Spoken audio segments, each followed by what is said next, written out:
எல்லாத்துக்கும் தெரியும் உணவே மருந்து, மருந்தே உணவு அப்படிங்கிறது. அ ஆனா நம்ம இன்னைக்கு உள்ள சூழல்ல அத கடந்து வேற மாரி போயிட்டுருக்கோம். உணவு ஒழுக்கம் இல்லாதனால, இந்த உணவு விஷமாயிட்டு இருக்கு. அதனால அத குறித்த நமக்கு ஒரு புரிதல் நமக்கு வேணும். நம்ம காலையிலேருந்து சாயந்தரம் வரைக்கும் என்ன சாப்பிடுறோம் அப்படிங்கிறத பார்க்கணும். எல்லாருமே நம்ம நினைக்கிறோம் நம்ம சாப்பிடுறது சரிதான் அப்படின்ட்டு. நான் உள்பட அதாவது நான் பெருமையா சொல்லிக்கல. பெருமையா, சிறுமையா அத எப்படி எடுத்துக்கலாம்.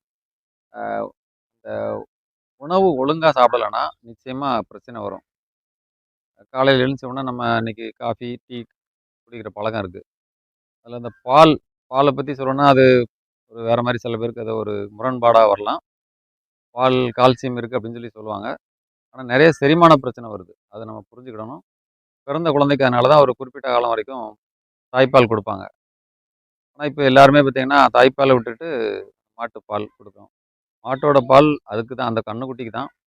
நம்ம எல்லாரும் அந்த பால குடிச்சிருக்கோம். எல்லாருமே குடிக்கிறோம். மருத்துவர்கள் கூட அத பரிந்துரைக்கிறாங்க. அத மருந்தா பயன்படுத்தலாம். அனுபானமா பயன்படுத்தலாம் தப்பில்ல. அத நம்ம லிட்டர் கணக்குல குடிக்கும்போது அது பிரச்சனைய உண்டாக்கும்.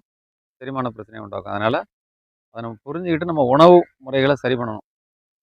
இன்னைக்கு சின்ன பசங்க கூட சிறுநீரக கோளாறுனால ரொம்ப கஷ்டப்படுறாங்க. அது ரொம்ப வருத்தத்துக்குரிய விஷயம். அத நம்ம புரிஞ்சுக்கிட்டோம்னா, அதாவது நம்ம நெனைக்கிறோம் சின்ன வயசுல எல்லாமே சாப்பிடலாம். கல்ல கூட சாப்பிட்டா செரிமானம் ஆயிரும் அப்படின்னு நெனைச்சிருக்கோம். அதெல்லாம் தவறானது. ஒரு குறிப்பிட்ட காலகட்டத்துக்கு அப்புறம் ஒரு 40, 50 வயசுக்கு அப்புறம் நிச்சயமா அது வேற விதமான பிரச்சனைய உண்டாக்கும். அதனால அத புரிஞ்சுகிட்டு நம்ம உணவு முறைய சரி பண்ணணும்.